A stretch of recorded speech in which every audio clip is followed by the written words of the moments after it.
Well, good morning. We're here. One of my favorite quotes is from a man named C.C. Chapman. And he says, amazing things will happen if you work hard every day in, day out. But you have to be a good human in addition to doing the work. And as you achieve success, don't forget to be kind to others. Help those who need it, and share everything you've learned with all who ask. So, thank you very much for coming today. Oh, you guys are putting this in front of me? Okay, thank you. All right. This is a cheat code on how to raise an independent thinking child in a world that's very complicated, where socialized ideas are shoved down our throats and their throats. And I wholly reject the narrative that there isn't an option. So, for those of you that don't know me, my name, as of about 2 months ago, is Ella's mom.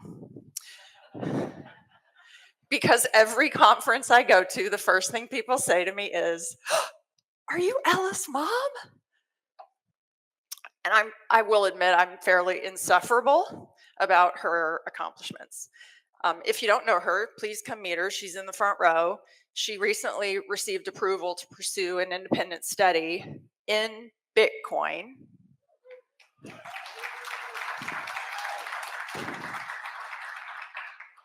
at Cornell University. And she launched the Cornell Bitcoin Club and the Bitcoin Students Network, which provides the cheat code for starting a Bitcoin club on any university campus. And friends have been asking me, you must be so proud of Ella. And of course I'm proud of her.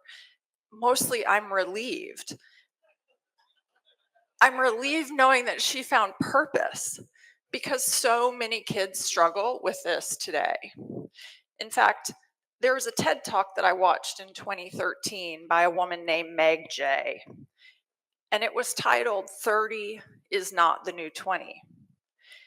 And it's about how 20 somethings these days really struggle to find purpose. And they've convinced themselves that it's okay to delay serious stuff until they get into their 30s. It's okay to work at Starbucks. It's okay to stay home and live with your parents. It's okay to do all of these things that a 18 or 20-year-old in 1950 would have never have considered doing. And by serious, I don't mean getting married or necessarily having a serious job, but I do mean building serious social capital. But before you go out and build social capital, get a great job, find your purpose, there has to be a foundation. And everyone knows that the first 5 years of life are formative. In those years, kids learn language and they learn attachment.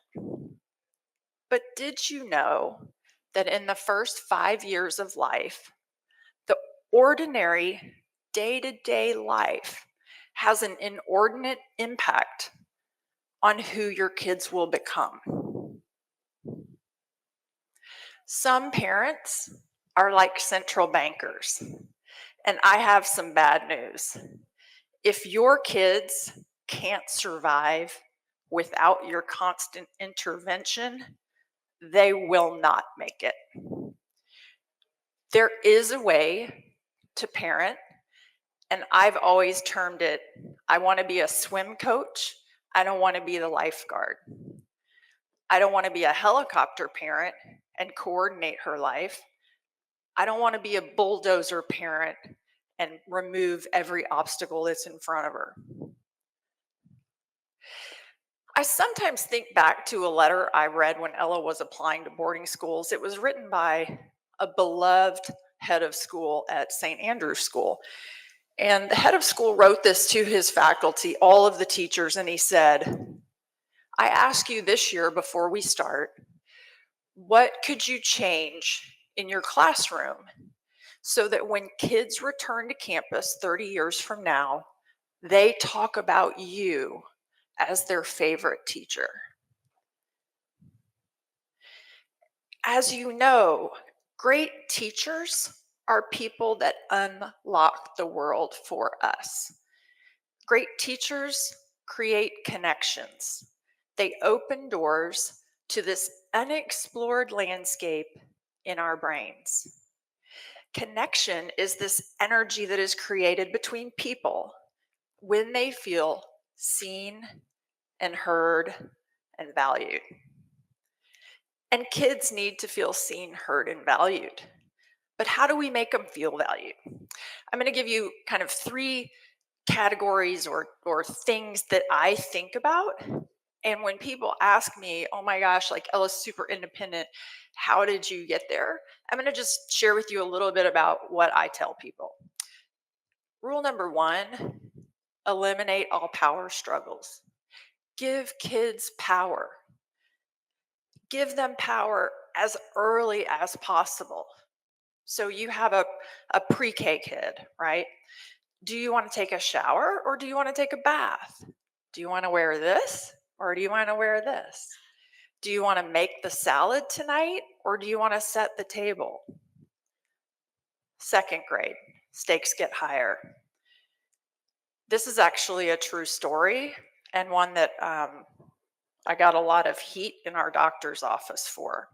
They actually told me that I was not a strong parent when this all went down. But Ella had strep throat. It was about a week before her second, she was in second grade. It was about a week before her birthday. Maybe she was, how old are you? 7 or 8, I think, during that time.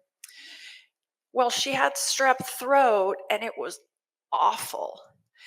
And I'm a hugely old fashioned birthday party throwing kind of mom. Like, we go to the backyard, we set up picnic tables, we invite friends over. There's like basketballs and skateboards and water balloon fights and all that kind of stuff. So we go to the doctor and we say, look, her birthday's in a week. We have her whole class coming over after school for a party. I've already started, the prep and bought all the stuff to make cupcakes, and we have to get her better. And the doctor said, great. Well, we'll just give her a shot. And Ella was absolutely hugely, horrifically terrified of shots. And it was like, no shots. And the doctor was like, well, she's not going to feel better if she takes the antibiotics. She has to have a shot. And I said, Ella, here's the deal. I'm going to let you decide. But if you're not better in a week, we can't have your whole class over for a birthday party. So if you don't want to take the shot, let's just take the antibiotic. You'll get better when you get better.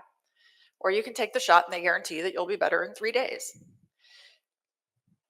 The doctor looked at me like I was a nut job. We don't put this much control in the hands of a 8-year-old. And I said, well, I do. It's her life. It's her birthday party. And I think this is a good moment for her to get involved in this choice. She took the shot. Third grade. Yeah.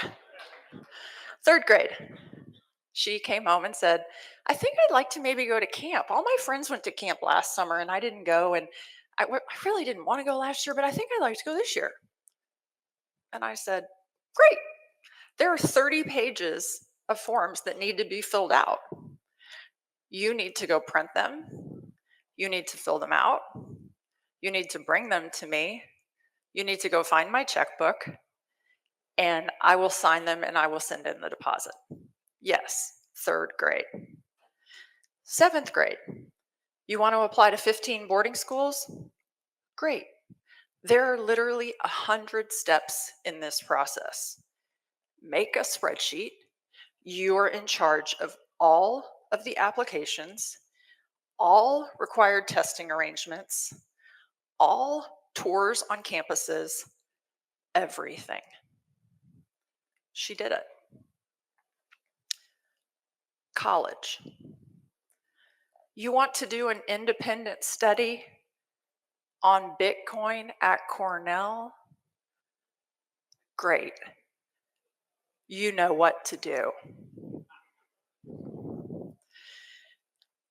But your kids need some armor and they need some strategies because the world is rough.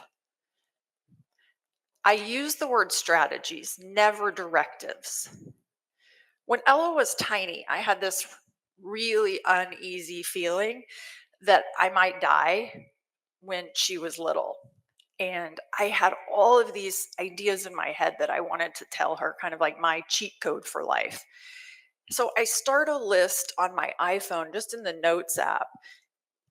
Truthfully, it's a little bit like a list of bumper stickers. This note we actually titled the Good Life Guide, and now Ella and I both share it on our iPhones. We talk about it pretty frequently.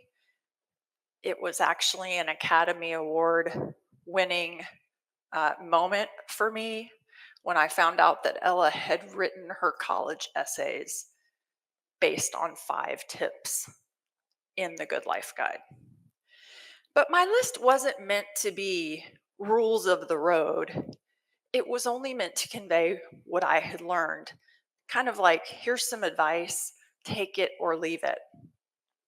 I'm going to give you a few of these strategies that I gave Ella. I broke them into 2 categories, kind of day by day, and then lifetime strategies. Rule number 1, be a good human. Rule number 2, a simple hello can lead to a million things. Rule 5, perfect the art of improbable friendships. Rule 19, you can travel to distant lands in a carry-on. Overpacking is for amateurs.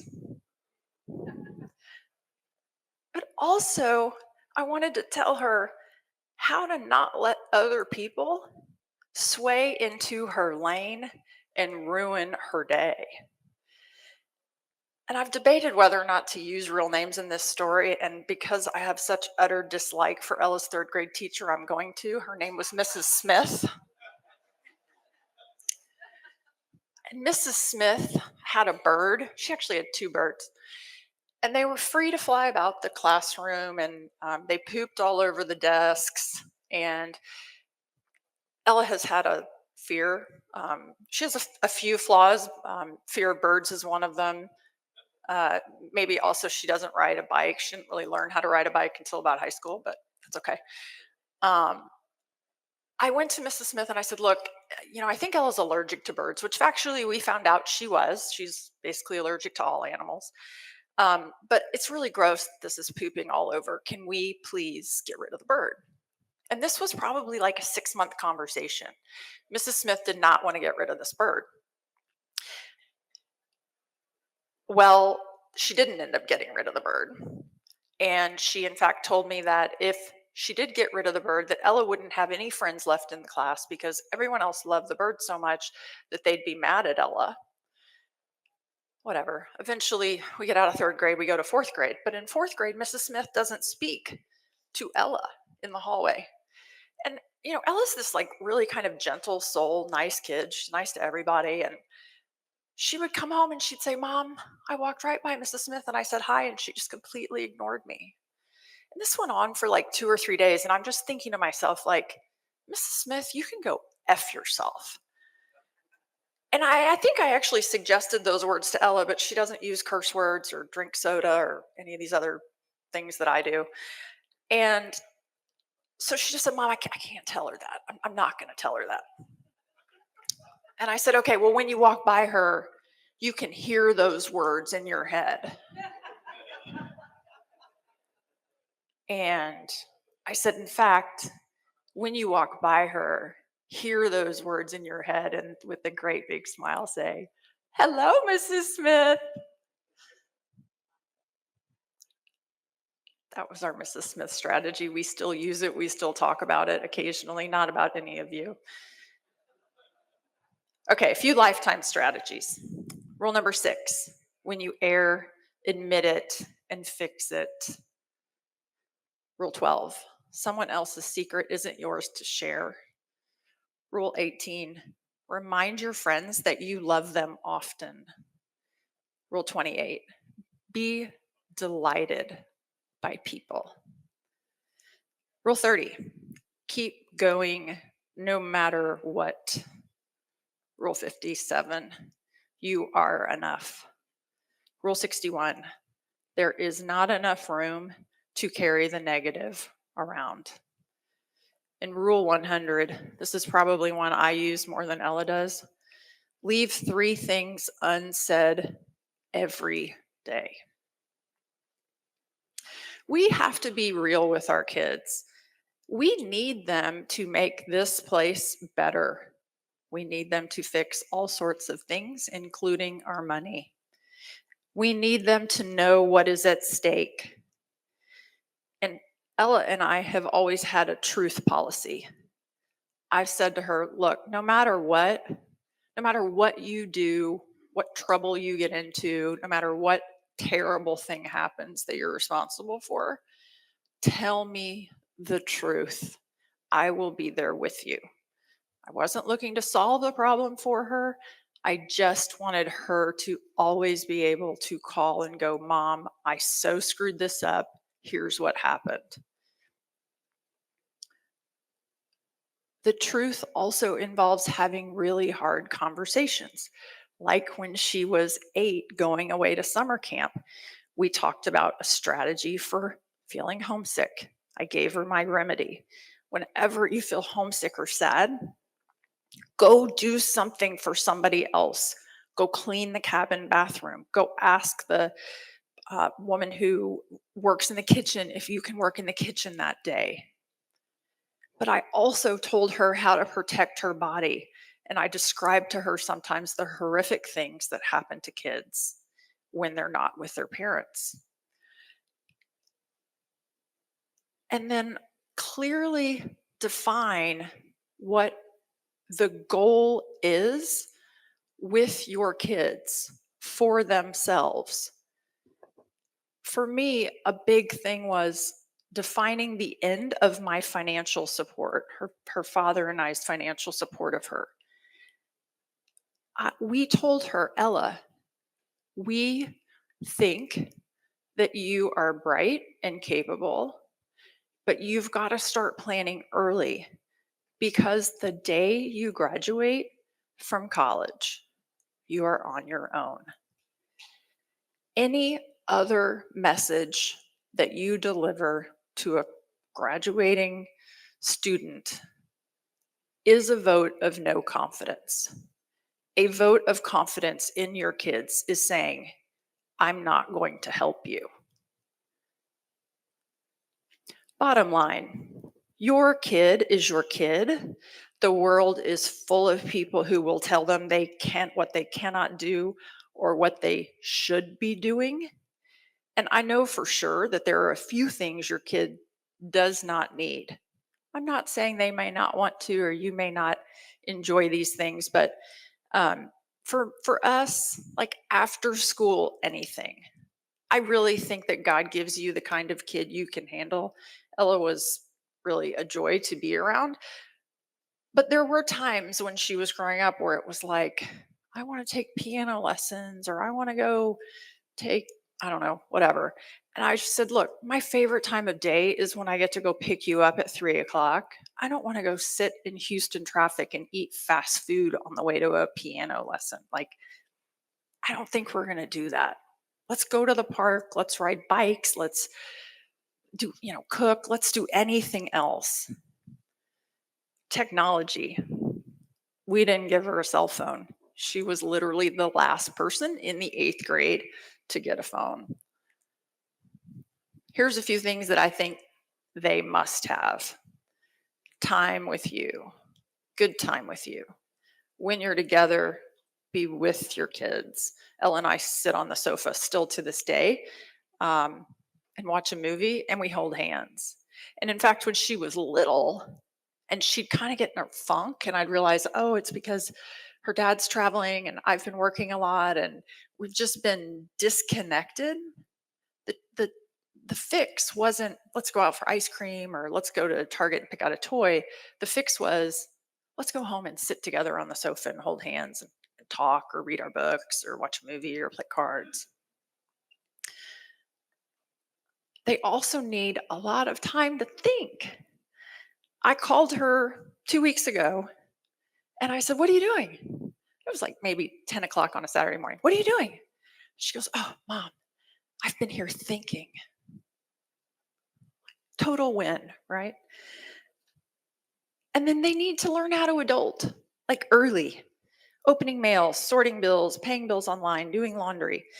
Again, by 8 or 9 years old, they should be able to be your best administrative assistant. Let them see how much life costs. By about eighth grade, you should be building a spreadsheet of their after college budget. This will give them a guide to what type of a job they may need to support their lifestyle. And this is actually one exercise, I think, which sent Ella down the rabbit hole really fast. We put together a budget for her, and it was like, oh my God, it's just really expensive to wake up and go outside and breathe every day. Strategy number 3, make sure they know you have their back no matter what. Ella's 7th grade teacher stopped class one day. Ella had, it was raining outside, and Ella had gone over and she had closed the mini blinds because she was sitting in the back and the projector was on. She couldn't read what was on it. So she got up, she closed the mini blinds, and the teacher stopped class and she said, "Ella, you are so socially awkward." Needless to say, Ella's elbows aren't very sharp and she came home from tears. And that's when Rule 14 was born. Normal is only a setting on the dryer. I sent fire through the phone to that teacher. This is not an act of overparenting. This was an act of having her back. There may have been crosswords communicated to the school, and they may have asked Ella not to come back.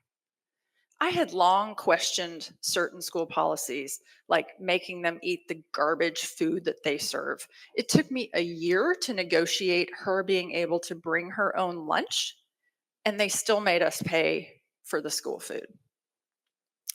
I kept Ella out of school the first 2 weeks of every year. I figured they could all go figure out how to line up and go to the bathroom and figure out where their classes were. I just wanted to continue our old fashioned, unplugged, best lives in cooler climates. And the school counselors and other parents kept saying, "She's not going to be bonded with the kids. She's really going to be behind socially. She's never going to find a group." But yet at middle school graduation, she won almost every award, including one voted on by her peers, like the Friend Award. So much for being socially awkward. When I was a junior in high school, I had this incredible fluke opportunity to go spend my senior year of high school at a boarding school in Connecticut.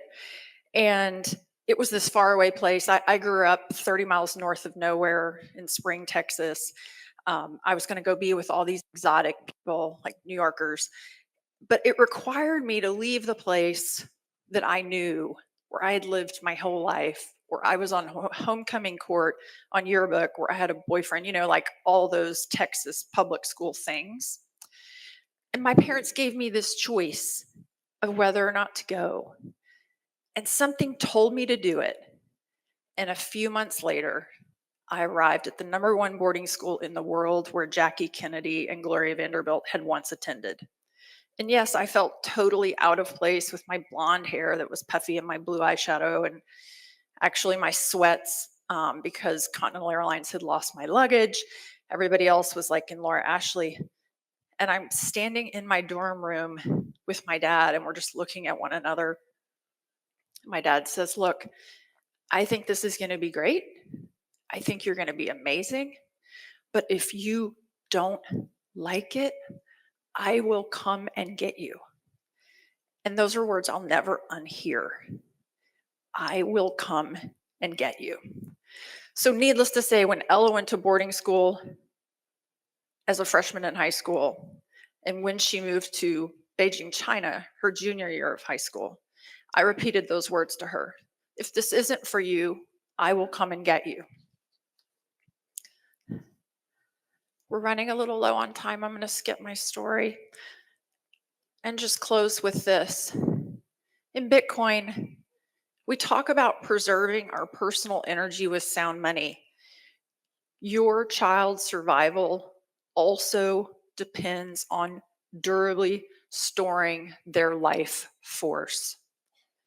David Foster Wallace's commencement speech at Kenyon College, he says, "The real purpose of education isn't to instill in us the capacity to think, something we all possess, but rather to help us maintain constant awareness that we have the choice of what to think about." All right, 2 final pieces of bumper sticker wisdom. Rule number 41, is it scary? Is it a risk? Is it outside the norm? Then go do it. And rule 21, yes, and I did just renumber this. It's going to permanently move to rule 21. Community is everything. Thank you.